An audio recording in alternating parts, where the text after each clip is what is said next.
Hey guys, it's Dr. Ben, and today I wanted to talk a little bit more about the eyebrows and Botox. This is one of the biggest concerns that people have when they get Botox is, I don't want my brows to be dropped. Or, I heard the story yesterday, I had my best friend, her daughter was getting married, so she got some Botox before the wedding, and she had to wear sunglasses because one of her eyebrows and her eyes came down like this. So she literally went to her daughter's wedding with sunglasses for an entire weekend. Horrible, right? So that's something that is a possibility. But with proper technique, with proper understanding of anatomy, we can actually avoid dropping the brow.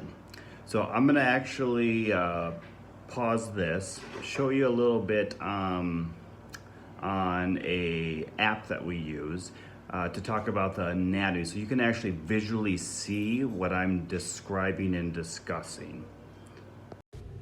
Okay, so here is our little anatomy app. In this app, you can see the muscles of the face, so the different muscles that we're going to be talking about, and the players for Botox in the forehead and the eyebrow. So first of all, I'm going to get rid of a couple of muscles on the right side here, so that way we can see all the muscles because they're on different depths and different layers. So if you look now on the left, the muscle that is left above the eye is called your corrugator. It's one of the muscles that pulls down. It's the muscle right below it that goes around the eyes, your orbicularis oculi. And then you have your on the left procerus and your depressor supercilii.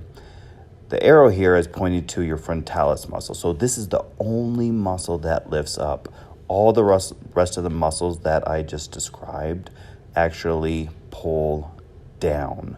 So you have multiple muscles that are pulling the eyebrows, the forehead down.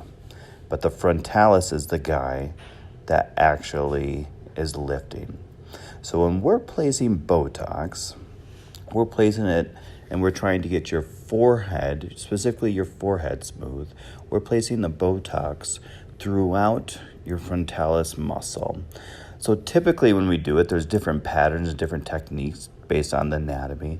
But in this diagram right now, I'm showing all those X's. If I was to do Botox throughout the entirety of that muscle, what I'm doing is I'm knocking out that entire muscle from being able to lift up. So by understanding that, one way we can avoid dropping the brow or brow ptosis is by staying into the top 1/2 to 1/3 of that muscle belly. That will allow us to still get a relaxation of all the wrinkles, but that lower part will still be able to lift up. So it's still going to be able to bring the eyebrow up. So you're going to have movement. So it's going to allow you to not drop. All right, so as you can see, if you are mindful of this muscle, it's called your frontalis muscle, and I'm not a very good demonstrator of this because I can barely move mine, but that's the muscle that I was showing that lifts up, right? So it's the only one that pulls up.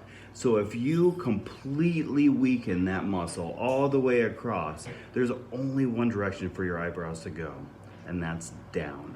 So there's definitely, when you're treating eyebrows, there's some danger zones that you have to be aware of and stay clear of.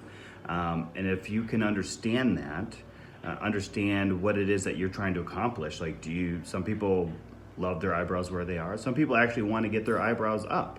And we can do that too. So it's all about using the knowledge of the product, of the anatomy, and then the artistry of actually injecting correctly. And it's one of those things where it can be scary, it can happen, but it shouldn't.